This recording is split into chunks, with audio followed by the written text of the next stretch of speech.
Em agosto de 2000, tinha cerca de 13 anos na época, fui levado pelos meus pais ao Havaí. Foi uma experiência incrível, quase como se estivéssemos em um dos últimos lugares, onde algo realmente assustador pudesse acontecer.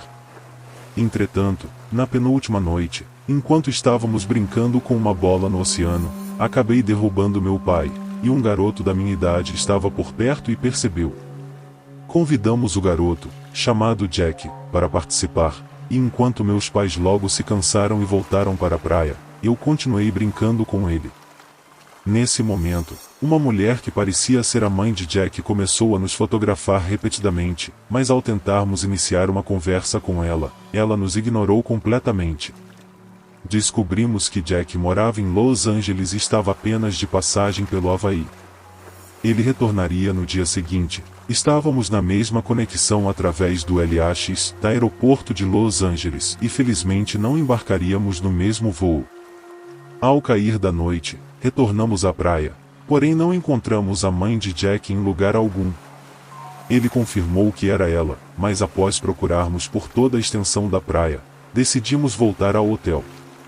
O hotel, situado logo atrás da praia, possuía uma piscina e um bar no meio, de onde podíamos avistar vagamente a praia entre as palmeiras.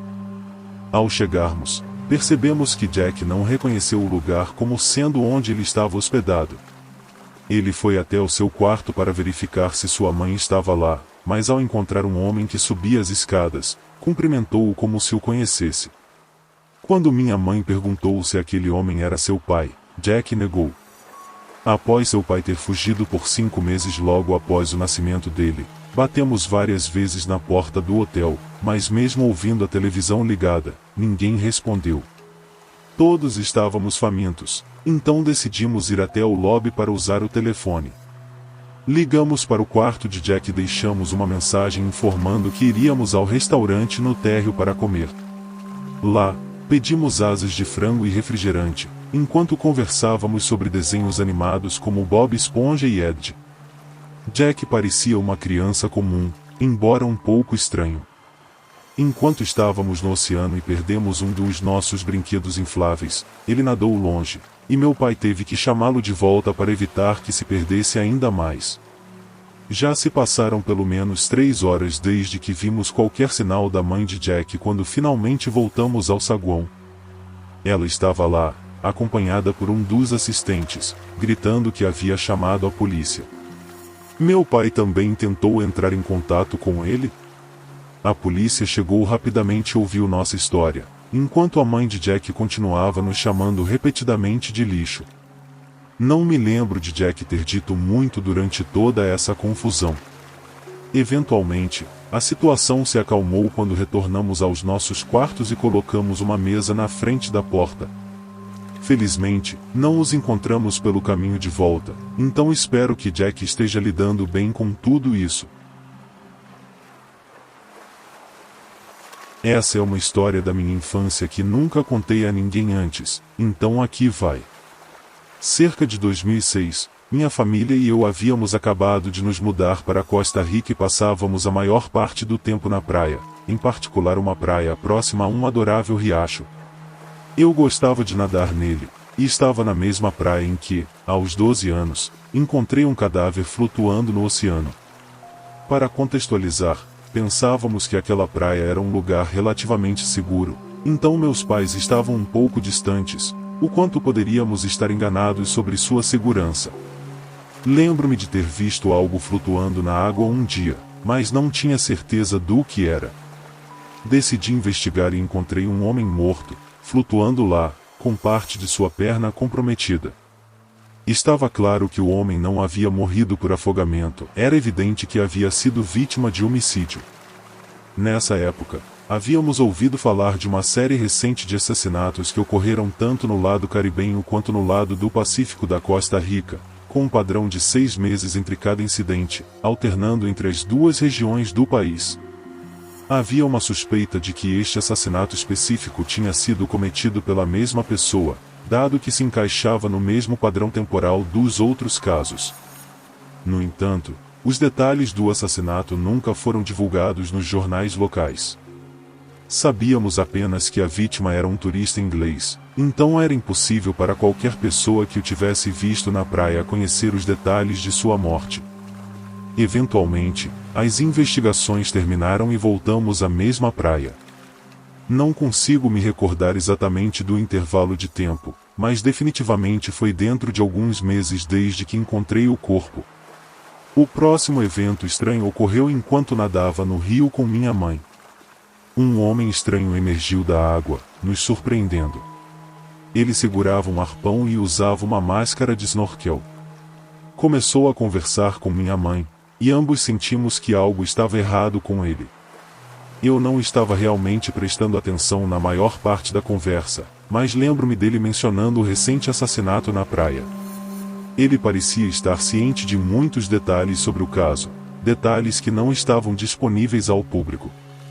Quase parecia que ele estava tentando insinuar que era o responsável pelo assassinato, mas sem afirmar isso explicitamente. Ele também compartilhou sua rotina de viajar entre o lado do Caribe e do Pacífico da Costa Rica, passando 6 meses em cada região. Eventualmente, ele começou a falar sobre seu trabalho, descrevendo em detalhes como fabricava máscaras para filmes. Ele mencionou que criaria aquelas máscaras e presumi que ele faria outras baseadas nas emoções humanas da vida real, especialmente o olhar de medo. Ficamos completamente surpresos com esse cara e realmente não sabíamos como reagir. Eventualmente, ele simplesmente retornou ao rio e nadou para longe, e felizmente nunca mais o vimos. Não sei se há alguma relação, mas a estranha tensão dos assassinatos parou abruptamente depois desse encontro. Cerca de 4 semanas atrás, em um sábado à noite, eu estava próximo a uma área costeira que possui algumas praias populares. Naquela noite, eu estava com mais 2 amigos, mas como já era tarde, não havia realmente mais ninguém por perto, exceto por um carro de polícia ocasional ou outro visitante da praia. Devemos ter chegado lá por volta das 23 horas e ficamos sentados no meu carro e na praia por algumas horas. Nós 3 estávamos conversando sobre algo triste, que um amigo estava passando, então já estávamos com uma mentalidade perturbada. Nada de estranho aconteceu enquanto estávamos lá, havia apenas algumas outras crianças que também ficaram um pouco e saíram. Deixamos a praia por volta das 2 horas da madrugada. Eu estava dirigindo, um amigo estava no banco do passageiro e o outro estava sentado diretamente atrás de mim. A estrada de volta para a cidade passava por um parque estadual e seguia por uma estrada rural com algumas casas ao longo do caminho. Antes de chegarmos à estrada principal, um Subaru branco parou na nossa frente enquanto passávamos pelo parque. No momento, não pensamos muito nisso, mas depois as coisas começaram a ficar estranhas. O Subaru branco estava indo muito devagar, talvez a uns 15 km por hora, enquanto o limite de velocidade era de 25 ou mais naquela área. Não estávamos preocupados no início, apenas um pouco irritados. Continuamos seguindo, mas como estávamos em uma estrada sinuosa, não conseguíamos ultrapassá-lo. Depois de alguns minutos, a estrada fez uma curva para a direita e eu notei alguém correndo pela lateral da estrada, contra o tráfego, em direção ao meu carro. Fiquei muito confuso no começo. Alguém correndo quase às 3 da manhã? Imediatamente percebi que a pessoa estava toda vestida de preto e tinha um enorme cabelo cinza. Eu disse aos meus amigos para olharem para isso, porque minha atenção estava fixa em não bater no carro lento na nossa frente. No canto do meu olho, notei que enquanto essa pessoa continuava na estrada em direção ao meu carro, ela se aproximava mais do lado da estrada. Pensei que estava evitando algo no acostamento. Apenas um segundo depois, um grito ecoou do banco de trás. Virei meu olhar para a esquerda e lá estava ele, ao lado da minha porta. Naquele momento, havia um pequeno espaço entre meu carro e o veículo à frente, então, rapidamente, abaixei-me por um instante para ultrapassá-lo. O carro continuou sua trajetória, e seguimos adiante por cerca de 1 minuto até chegarmos a uma rotatória. Foi então que o carro branco, que parecia ter nos seguido, voltou na direção oposta, desta vez a uma velocidade muito mais alta do que antes. Meus amigos e eu ficamos perplexos, sem entender o que estava acontecendo. Quando finalmente saímos daquela situação, meus amigos relataram que o homem próximo ao carro tinha todo o rosto pintado de branco, exceto por círculos negros em volta dos olhos, e usava uma peruca verde, como um palhaço. Um deles também notou que ele carregava um pé de cabra ou algo similar. Outro amigo, que estava no banco de trás, disse que o homem parecia estar se dirigindo diretamente à minha porta, que por acaso estava destravada naquele momento, já que meu carro não trava automaticamente. Assim que nos sentimos seguros, chamamos a polícia, mas, apesar da busca, nada foi encontrado. Ao refletirmos sobre o ocorrido, inicialmente associamos o incidente a um possível roubo, considerando a aparência do homem e o objeto que ele carregava. No entanto, ficamos intrigados pelo fato de o carro ter seguido-nos de maneira tão estranha, levantando suspeitas sobre suas intenções. Se alguém tiver alguma teoria ou insight sobre o que aconteceu, por favor, compartilhe. Foi uma experiência assustadora na época, e até hoje buscamos compreender o que realmente se passou naquela noite. Em julho, passei 15 dias de férias na Sicília e estava me divertindo muito. Meu hotel ficava bem na praia e era possível caminhar da área da piscina até a praia, que estava parcialmente reservada para os hóspedes do hotel. Havia muitas espreguiçadeiras disponíveis, com mesinhas e guarda-sóis que podiam ser usados mediante o pagamento de uma pequena taxa. Claro, consegui uma cadeira e coloquei meu guarda-sol, decidindo relaxar e ler um livro. Havia um casal mais velho algumas cadeiras à frente de mim, mas ninguém mais estava usando as espreguiçadeiras naquele dia. O resto da praia estava lotado. Enquanto eu estava deitado, relaxando e deixando meu livro de lado, fechei os olhos por um momento. Não estava preocupado com roubo, pois não tinha nada de valor comigo, apenas minha toalha e meu livro. Eu me sentia seguro. Acabei adormecendo e acho que dormi por cerca de 1h30. Quando acordei e me levantei para ir até a beira da água, pisei em algo e ouvi um barulho. Dei um leve grito de surpresa quando fui assustado pelo barulho. Percebi que havia pisado na mão de alguém que estava embaixo da minha cadeira. Vi e senti que era uma mão de repente, um cara simplesmente saiu correndo debaixo da minha cadeira e correu pela praia em direção à esquerda a toda velocidade. Fiquei tão surpreso que não reagi muito além do meu grito inicial. Eu estava um pouco tonto, acabará de acordar e não vi o rosto dele, mas notei que tinha a pele muito bronzeada e vestia shorts e uma camiseta. Não faço ideia de quanto tempo ele ficou debaixo da minha cadeira, e obviamente ninguém me alertou sobre a presença. Tenho 23 anos e costumo fazer o trajeto de Miami até Daytona Beach, próximo a Orlando, quase toda semana.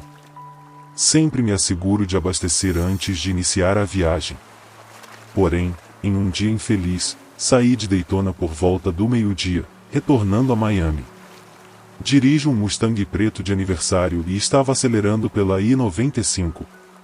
A estrada estava praticamente vazia, com poucos caminhões e carros aqui e ali.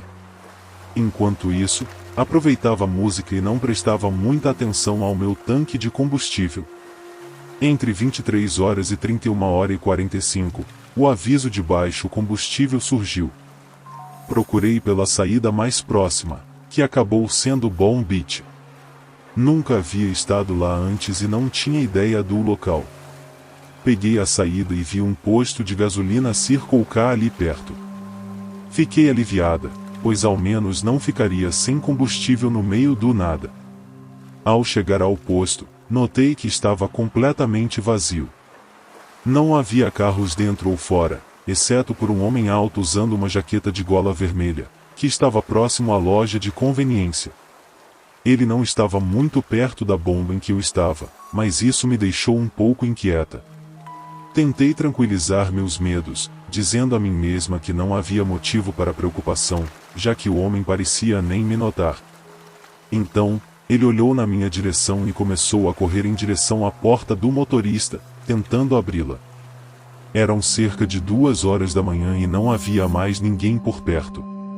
Normalmente, eu teria saído do carro para abastecer, mas naquele momento, algo dentro de mim me disse para trancar as portas e esperar dentro do veículo até que ele se afastasse.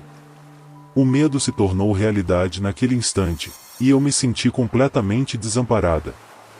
Por um momento, fiquei completamente paralisada, tive a sensação que eu iria morrer.